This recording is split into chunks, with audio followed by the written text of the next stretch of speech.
안녕하세요. 미리네 라이브 상무모입니다. 이번 영상에서는 토트넘의 감독 관련 재미난 소식이 있어서 공유드리려고 합니다. 토트넘의 이번 시즌은 정말 중요합니다. 지난 시즌 무리뉴 감독이 경질되며 시즌이 끝난 뒤 여러 감독들이 물망에 올랐었죠.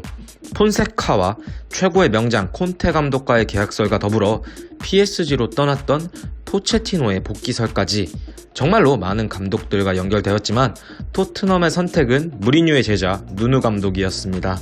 이런 상황에서 토트넘과 계약 발표만 남았다던 폰세카 감독이 토트넘과 계약을 하지 않은 이유에 대해 입을 열었는데요. 이에 대한 내용 확인해 보도록 하겠습니다. 네, 폰세카 감독이 토트넘과 계약을 하지 않은 이유를 말씀드리기에 앞서 이번 시즌 토트넘의 변화는 화끈했습니다.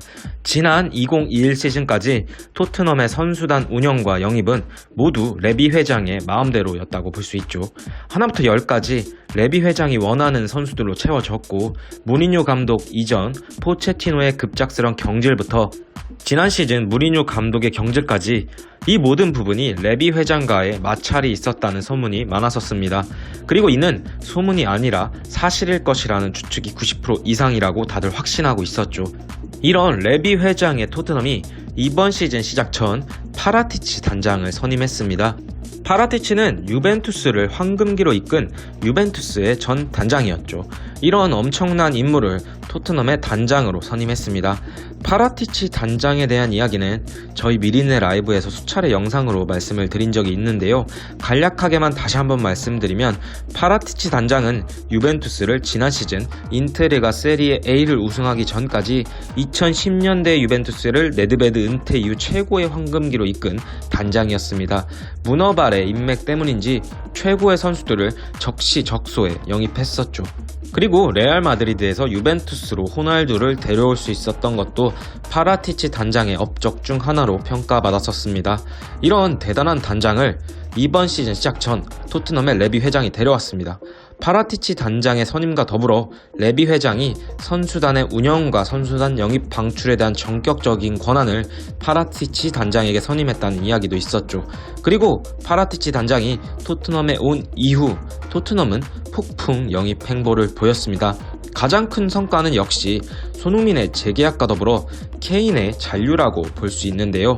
사실 케인의 잔류는 얼떨결에 하게 되었다고도 볼 수 있지만 이 두 선수 외에 세리에 A의 최고 수비수 로메로와 바르샤 출신의 에메르송을 영입하며 토트넘의 고질적인 약점이라고 평가받던 수비 라인을 한층 두텁게 했으며 브리안 힐을 데려오며 공격력 보강에도 힘을 썼습니다. 그리고 3라운드까지 EPL에서 토트넘은 탄탄대로를 걷는 듯 하였으나 EPL 4라운드 크리스탈 팰리스전과 5라운드 첼시전에서 완패를 당하며 누누 감독의 지도력에 대한 이야기가 나오고 있습니다.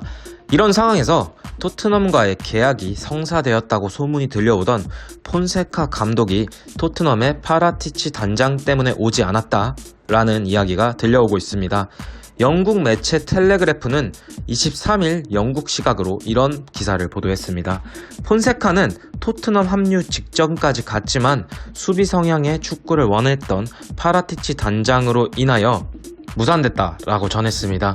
무리뉴 감독의 경질 이후 AS 로마를 맡았던 폰세카 감독은 토트넘과의 합의까지 모두 끝났고 모든 것이 순조롭게 진행됐었다고 합니다.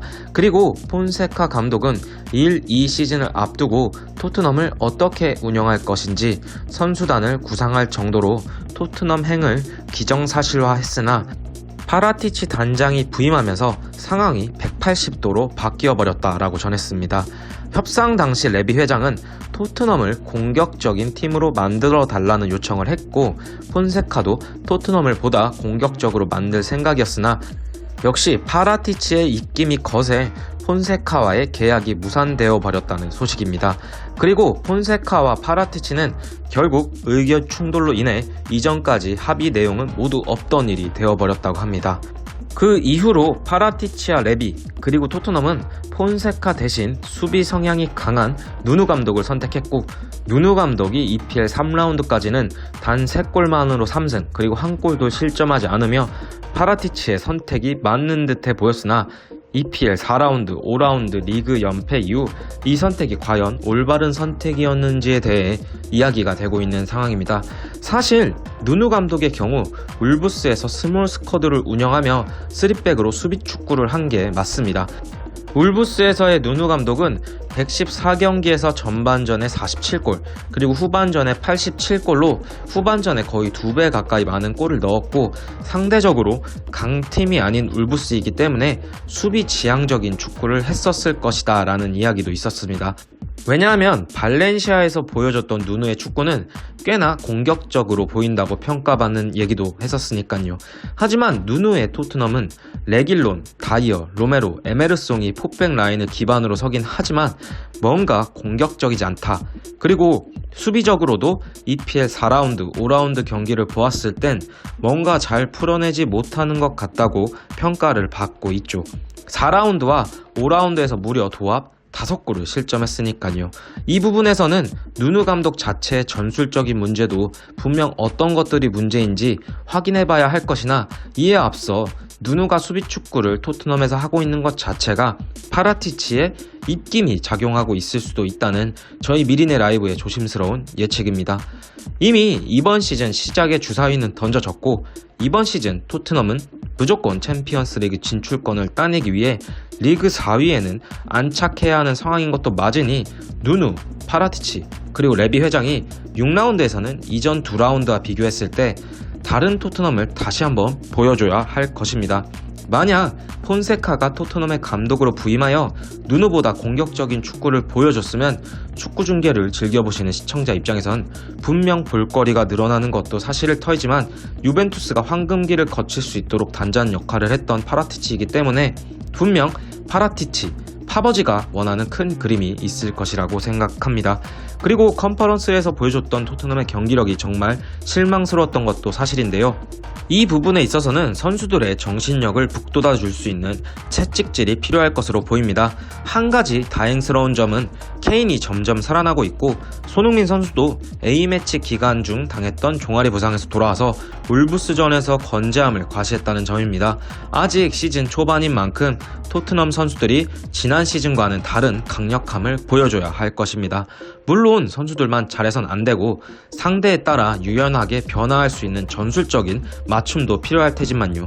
아무튼간 파라티치 단장이 이번 시즌 보여줬던 엄청난 영입 행보는 토트넘 입장에선 분명 더 높은 목표를 향해 나아가기 위한 선수들 영입은 맞았었고, 겨울 이적 시장이 있기 전까지는 현 스쿼드로 최선의 방안을 찾아내야 하기 때문에 선수단 운영적인 면에서 지난 시즌과는 다른 토트넘을 보여줘야 할 것입니다. 이번 주말에 있을 EPL 6라운드에서 토트넘의 경기력이 이전과는 다를 수 있을지 지켜보도록 하겠습니다. 오늘 영상은 여기까지이고요. 영상 시청해주셔서 감사합니다.